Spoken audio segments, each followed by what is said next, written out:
And now, the show that bridges the gap between faith and business. Welcome to Bottom Line Faith. On today's show, Ray sits down with Pat Williams, co-founder and senior vice president of the Orlando Magic.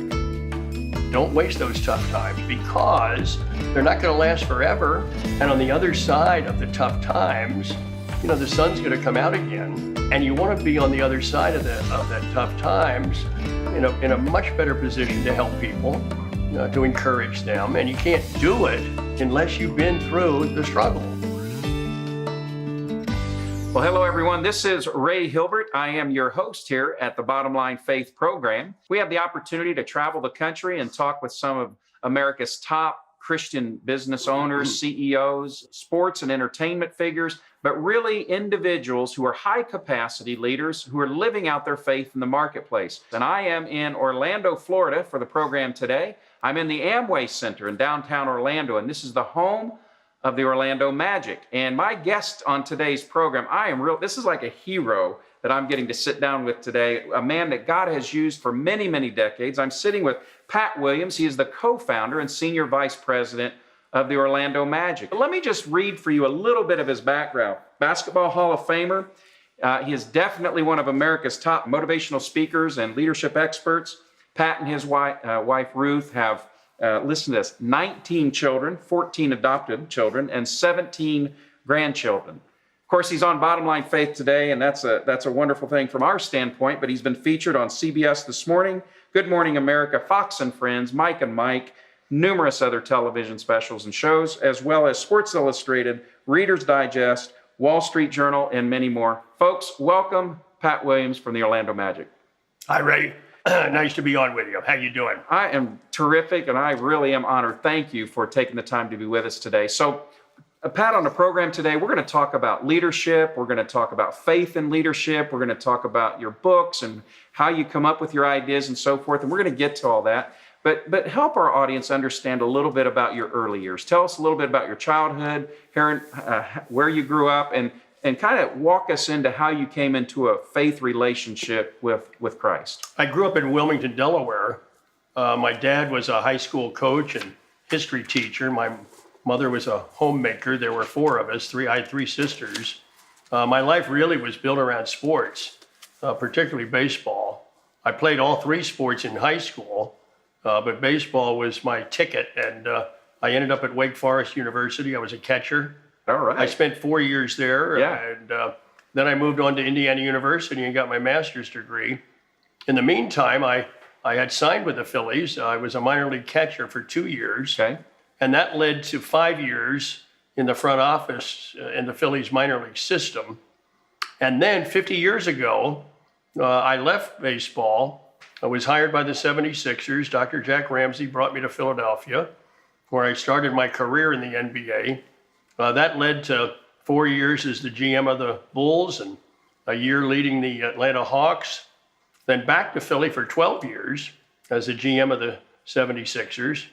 And then 32 years ago, we moved down here to Orlando to help start the Magic up as an expansion team, a new team. We've been here ever since. We got sand in our shoes, I guess that's the... And in those years in Spartanburg, South Carolina, I was in my mid-20s. And it was there that I was presented very clearly with the claims of Christ. And I'd been a churchgoer. I was not a heathen. I would probably have told you I was a Christian, but there was no personal relationship with a living Savior. That was something that had never really been presented to me. I never had focused on that. But I did. I was 27 years old when I realized that I had a decision to make. If I wanted to call myself a Christian, be assured of eternal life, and experience an abundant life on this earth, I had to invite Christ into my heart. I did. I remember vividly, it was a specific time, February 22nd. I was in the office of the owner of our team, Mr. Littlejohn, a godly man, strong Christian, and he encouraged me. Now's the time, Pat, he said in his soft Southern drawl. Now's your time. Yeah. Just go on ahead, Pat. A very emotional decision. So I'm instant proof that instantaneous conversion can take place. So I was heading one way, and then minutes later, I was off in a totally different direction. I really appreciate hearing that story. You were how old at the time? I was 27. You shared with me before we started recording that you will soon have a birthday coming up, and you will turn how old? I'll be 78. So I'm at the 50-year mark in my spiritual journey, as well as my pro basketball journey. They were very tightly linked together there. Yeah. And I had been trying to maneuver my way and keep my hands in trying to make my career move. But after I came to Christ, I had a peace in my heart. And my message to the Lord was simply, I'm going to remove my hands from my career. You're in total charge, and I'm out of this. And amazingly enough, I don't know, about 5 months later, that's when the phone call came from Dr. Jack Ramsey. I'd never met him. He needed somebody to run his front office in Philly while he was going to take on coaching duties. There's absolutely no way I could have known about that or maneuvered that, or no way. So that decision to back off and remove my hands from my life and my career was in God's hand. And then everything since then, my move to Chicago, I had nothing to do with that. And then on to Atlanta, back to Philly. The move down here, I was in the same posture mentally. Lord, if you've got something for me you want me to be doing, make it abundantly clear. But I left it totally in his hands, and he's been guiding me in that area of my life very clearly. That's really amazing story. And Pat, before we started recording, we prayed.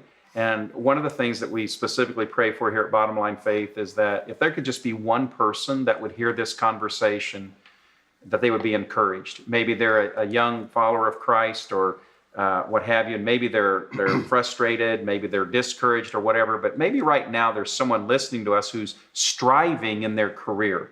They're stuck and they're not sure about that next step, and maybe they're crying out to God. You just shared with us that the Lord just kind of has pulled you along. What advice or encouragement would you have for a young Christian leader who's really feeling stuck right now in their career? Well, I think just as I learned, Ray, it's totally submit and turn your life over to the Lord. Just saying, Lord, I can't control my life. I can't maneuver my life. I can't keep my hands and make all this work. I don't know what's going on out there. Yeah. But you do. And I'm just going to completely relax and surrender all this to you. And if you've got other career moves for me, if you've got other things that you would like me to do with my life in other locations, well, I'm sure you'll make it abundantly clear to me. I think that's the best advice I can give to anybody. I love it. And there's peace in that, right? We don't have to strive. We don't have to fight. I love this concept of force versus flow. We can either try to force things or we can just go in the flow of the Holy Spirit and let the Lord lead us. That's what I'm hearing is your story. Yeah, that's very definitely that's the case. So I think that's how God wants to work in our lives. Yeah. Just let him take care of it and just relax and turn all that over to the Lord. It'll save a lot of wear and tear on your stomach lining. And probably will prevent some ulcer attacks if you just let God take all that on him. He's much better equipped for it. I love it. I appreciate that. I'm very encouraged by that. Let's talk a little bit about leadership. You, I would consider you, many that I've talked to would consider you really an expert in this area. And I've heard that if you study something for 15 minutes a day, in 5 years, you're going to be a world-renowned expert in it, or at least have knowledge, a depth about it. So what do you see as, you've got 7 core principles of leadership, right?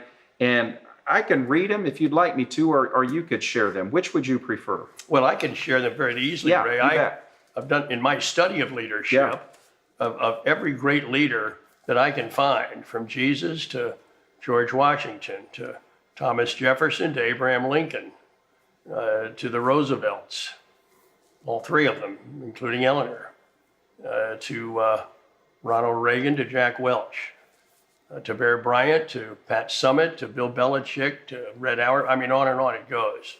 And I've studied all of them. And these are people you've written about. I've written about some of them, and Yes. I've examined all of their lives. Right. Continue to.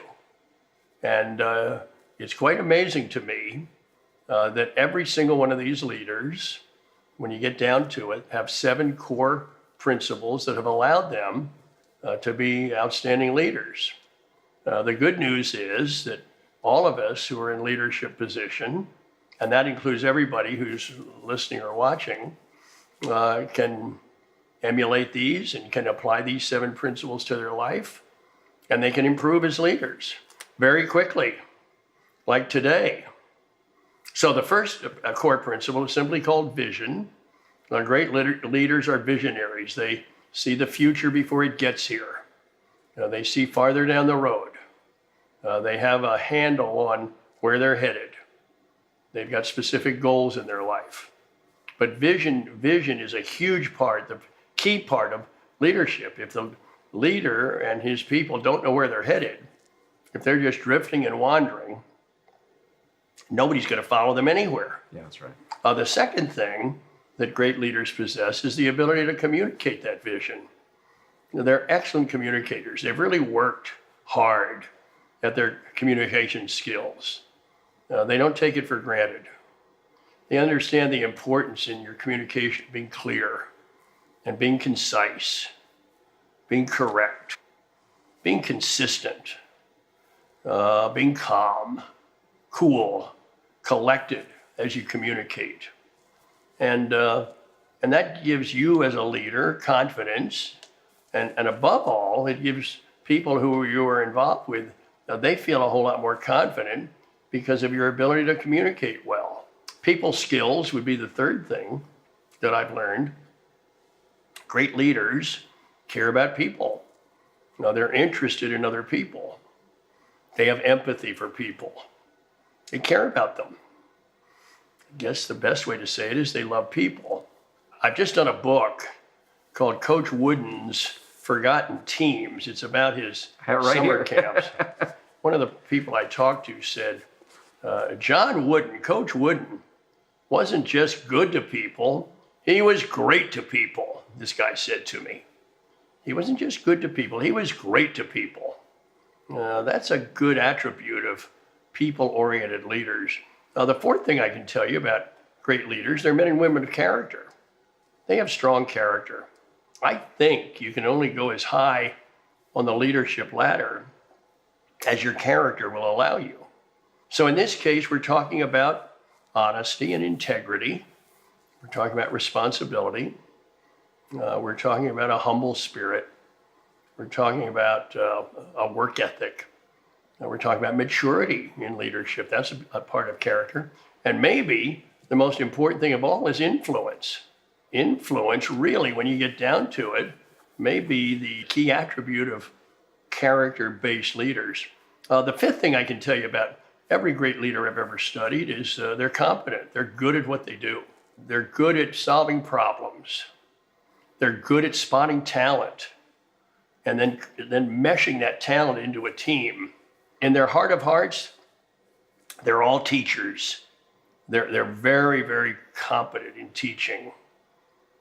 And in order to be a lifelong teacher, they understand the importance of being a lifelong learner.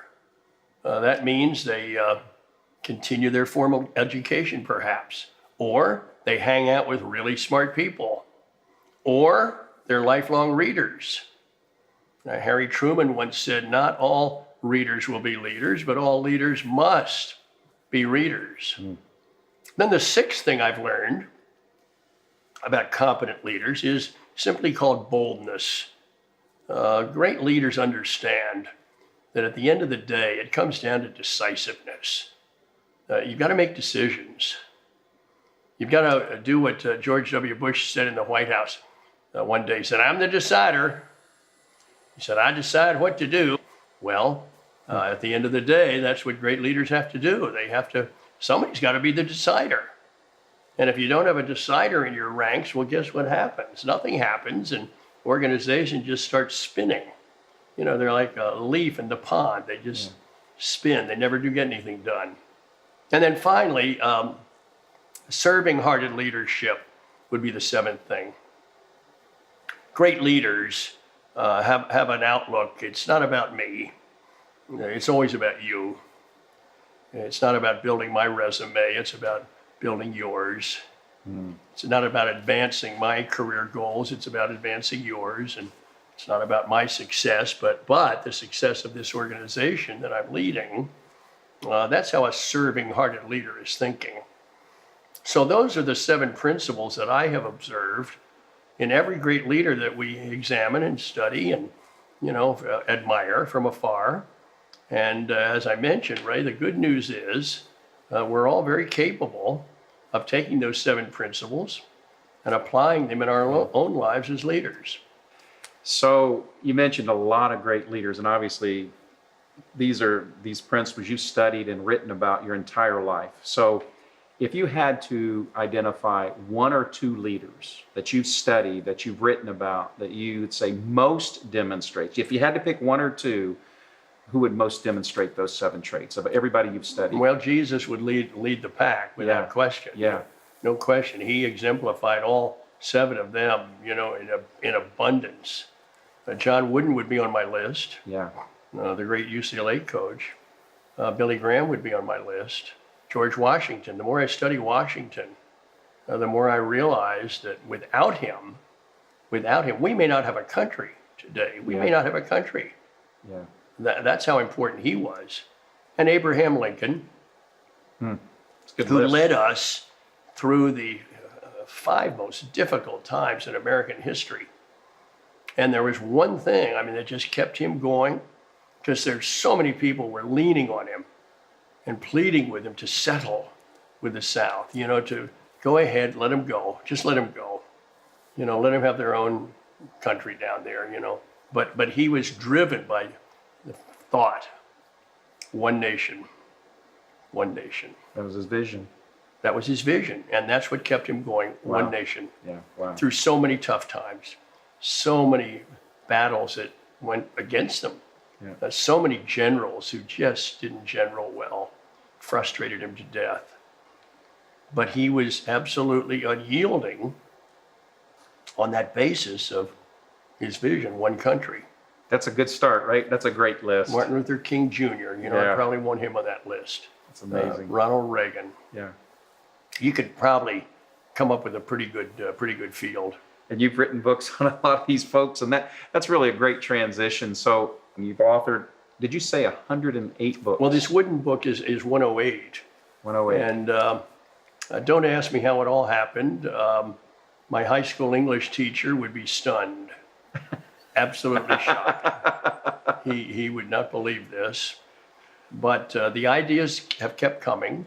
Yeah. God has been very fruitful to me, in allowing an idea to come. But then you've got to take that idea and share it with a publisher and hope that they are as interested or enthusiastic as you are. I've been very fortunate over these 40 plus years that there seem to be publishers who have said to my ideas, okay, we'll do that. So as long as a publisher is willing to say yes, well, then we'll keep pouring them out. And that's amazing. That's over 2 books a year on average over the last 40 plus years. You're running an NBA franchise. You've got a big family. You've got a lot going on. How do you find that? How do you find that time? How do you find that inspiration to write so prolifically? That's amazing. Well, I stay very close to a few things in my life. Yeah. I'm not a golfer. I'm not a fisherman. I do not watch 4 hours of television a night as the average American does. So my life is pretty simple. I read extensively because that helps fuel my speaking and my writing. Try and work out about an hour a day. Let me put it this way, Ray. If you're going to sleep for 8 hours, that leaves, 16 hours a day? Right. It's amazing what you can accomplish in 16 hours if you don't waste any of those minutes. Every one of those minutes to me is precious, and I don't want to waste any of them. So in 16 hours, we can accomplish a great deal, no matter what our field, Yeah. no matter what our interest is. And my life is pretty simple. I do look after my grandchildren. My children are all gone. They're all out on their own. We're empty nesters. So I focus on my writing and my reading and my speaking, trying to stay in good shape physically. And I read, Ray, probably 3 to 4 hours a day. Yeah. I'm convinced, first of all, the exercise it gives your cranial muscle is vital. They tell us that, it can hold off the ravages of dementia and Alzheimer's. It's a very good way to keep this mind exercised. And it sure fuels everything I'm doing. If I see something in a book, I'll mark it, fold the page, Xerox it, keep it on file. So when it's time to write a book, all my research basically is done through the reading that I do. That's fascinating. As we transition here, Pat, let's talk about faith. Let's talk about faith and leadership. You talked about those 7 aspects of leadership, and those are all deeply rooted in Scripture. Well, what would be 1 or 2 biblical principles that really drive your leadership? Well, I look at Jesus.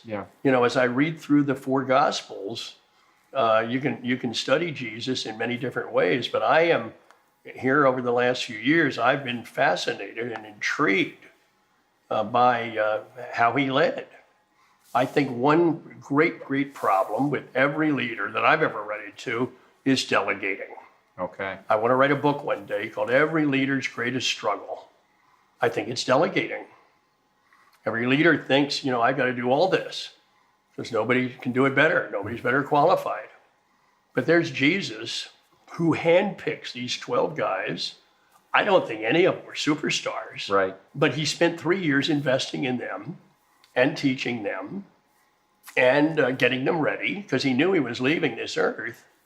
And he left the whole message, the entire Christian faith, in their hands. What an example of delegation. And every leader should really study that. And listen, those 12 guys, basically 11 of them, they did a beautiful job. And then they went out. Change the world. Of course, Paul was a big part of that, but they went out and hit the entire known world, risked everything. Many of them died horrible deaths, we're told. But they got the message going. They went on as Jesus had taught them and got them ready. And it continues on to this day. We're now, 20 centuries later, but we're now following in the footsteps of his disciples because he taught us about delegating. Yeah. And then the other thing I think would come down to Jesus, who could have been the most cocky, arrogant. Well, it's God. I mean, think about this for a minute. I mean, this is God in the flesh, who created the world. Yeah. And he comes now down into this world as a human being. 100% human. He was 100% God, but 100% human. And he's down here messing around with us. I mean, it's a miracle that he just didn't throw his hands up and say, I'm out of here. I mean, you guys are, all of you, you're just impossible. But he made it very clear that he was here, not to be served, but to serve. Yeah. That foot washing experience that we read about late in his life, boy, I still get kind of lumped up when I read about that. What a lesson that is about servant-hearted leadership. Think about that for a minute. Yeah. That's how we're to go about it. Those are 2 thoughts, the whole issue of delegation and going through our life and our daily leadership positions at home, at work, at church, coaching youth sports. Yeah. We're there really to be foot washers. Yeah. What's the hardest decision that you can remember having to make in your life and maybe leadership, and how did your faith play a role in that? Oh, that's a marvelous question. Maybe I had an opportunity in 1973. The Bulls, I was there 4 years, they were being sold to a new group, and it was very evident that this was not going to work for me. And I had this offer to go to Atlanta to be the general manager of the Hawks.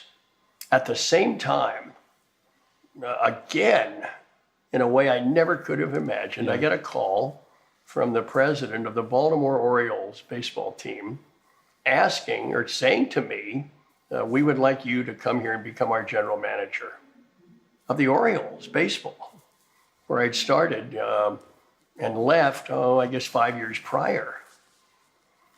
I elected to go to Atlanta and stay in the NBA. Oh, I've thought many times. Uh-huh. You know, what would have happened? A return to your first love of baseball. What would have happened? Right? What would have happened? Yeah. I didn't even go in for an interview with him. I've often thought I should have. But I'd really become very comfortable, very much at home in the NBA. I felt like I really had a handle on how to work in that league. Baseball would have been a new culture, really. And I just wasn't quite sure. Yeah. But I've thought about it quite a number of times. Yeah. Pat, this might be a really interesting question, might be a little bit of a curveball, talking about baseball. But if you were Ray Hilbert sitting across as I am from you, and you were interviewing Pat Williams, what would be one question that you would ask you that I haven't asked? I would ask, what other books would you like to write? Yeah. That's great. Well, I would like to write a book called Walt Disney on Leadership. I would like to write a book called John Wooden on Leadership. I would like to write a book called The Reluctant Leader, because I think there are many of them. For some reason or another, they're reluctant to step up. Yeah.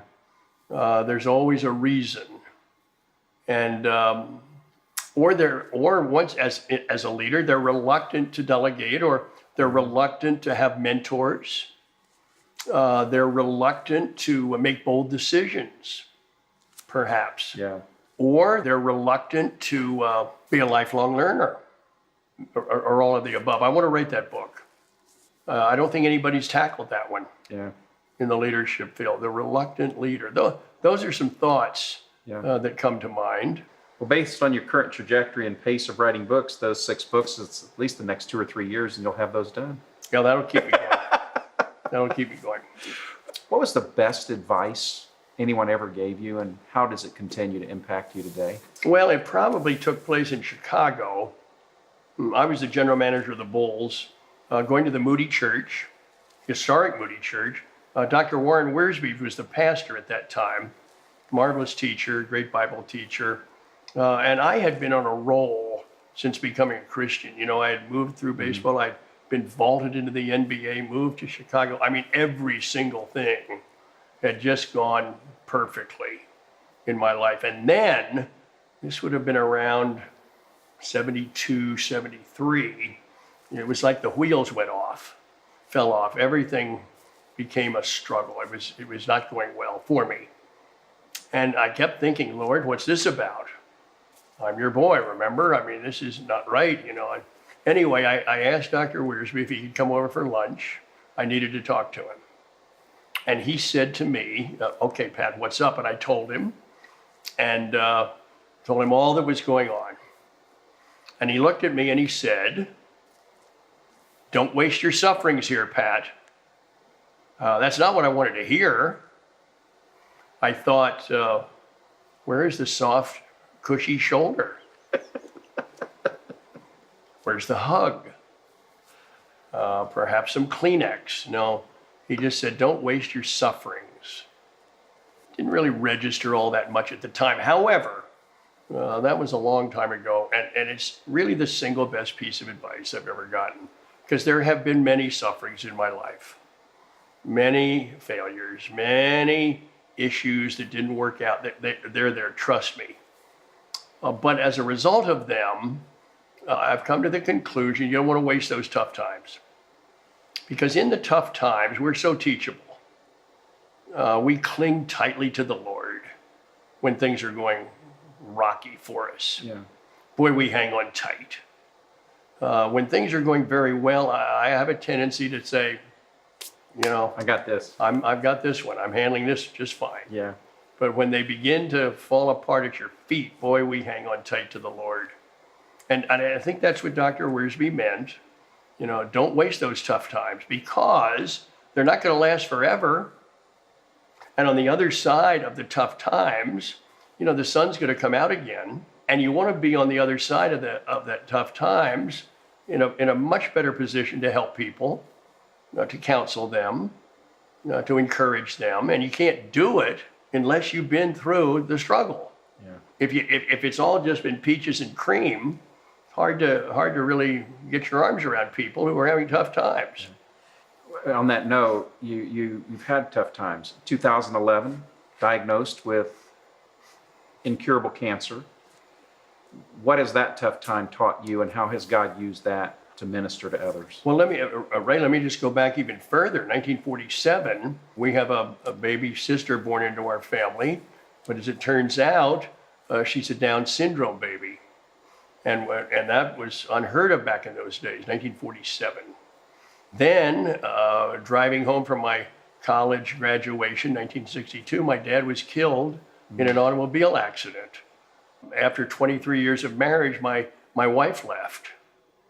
And there I was, single parenting, 18 children for several years. In 2011, I go in for my yearly physical, and the doctor says there's something in your blood work that doesn't look right. And I want you to see Dr. Reynolds. Well, I didn't know Dr. Reynolds, but as it turns out, he was an oncologist. And sitting in his office, he said, you have cancer. Well, that'll get your attention. Yeah. I said, I've got what? I just finished running the Disney Marathon, my 58th marathon. He said, you've got cancer. He said, it's called multiple myeloma. I'd never heard of it. He said, it's a blood cancer. I said, what's the life expectancy? He said, 2 to 3 years.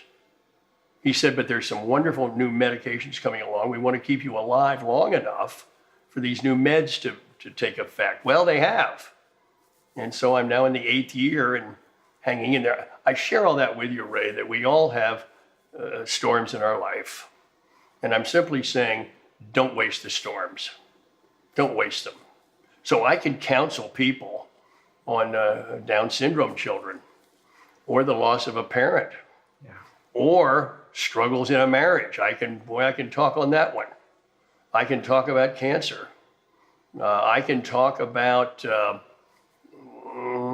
tough times on your job. I can talk about the ups and downs of sports and the precarious nature of this profession that so many people live in. But it's only through living through them and dealing with them and accepting them and not wasting those tough times. I think that's probably what I would share with you. I got to tell you, this has been one of my favorite interviews. Well, thank you. It's just such a blessing. Thank you for your time. Thank you, Ray. Good to be with you. So I have one last question. It's the last question I ask in every one of my interviews. I call it my 423 question. It's based out of Proverbs chapter 4, verse 23. Solomon says, above all else, guard your heart, for from it flows all of life. So Pat, I'd like you to fill in the blank as we close our program today. Above all else. Well, above all else, make sure that you have accepted Christ, that you have invited him into your life, and he is there. And by the Holy Spirit, he is taking up residence in your heart so that you are assured of an eternal destination in heaven. But that's the only way to get there. There aren't 15 different ways to get to heaven. And make sure that you've done it by inviting Christ into your life. And above all, and this is tough, Ray, I really wrestle with this, and we don't hear it much, but Jesus talked twice as much about hell as he did heaven. Think about that for a minute. And that's not a joking matter. That's right. That's not going to be just a big party. You know, as I read about it, it just absolutely wipes me out. There's an urgency here, a real urgency to get the word out. We want you in heaven, folks. So, and it's nothing you can do. I mean, it's a simple matter. So simple that so many people miss it. yes, Jesus, I'm inviting you into my heart. Thank you for hearing me. Thank you for coming in. Thank you for taking residence. And please seal this decision and help me to live the rest of my life for you. So anybody watching today or listening, they can make that simple little prayer. And that's one prayer, by the way, Ray, that Jesus and the Lord will answer immediately. Yes, he will. No hesitation on that one. He'll respond to that one right away. Just as he did for you back in your early 20s. Yeah, 1968, Feb 22nd. Now, many people, Ray, can't pinpoint that date. Nothing wrong with that. Right. But in my case, It was sealed. It was a specific, absolute, right on the money day, and I've always remembered that. Pat Williams. Thank you, sir. Thank you. Thanks for coming to Orlando. It's beautiful. Thank you for this time. Well, folks, I'm your host here at Bottom Line Faith, Ray Hilbert, saying thank you for joining us, and we'll catch you next time. And I want to encourage you to continue to live out your faith in the marketplace each day. God bless. We'll see you soon. Bottom Line Faith is brought to you by Truth at Work. If you'd like to hear about new episodes or listen to past episodes, visit us online at bottomlinefaith.org. You can also subscribe to the show through Google Play and iTunes.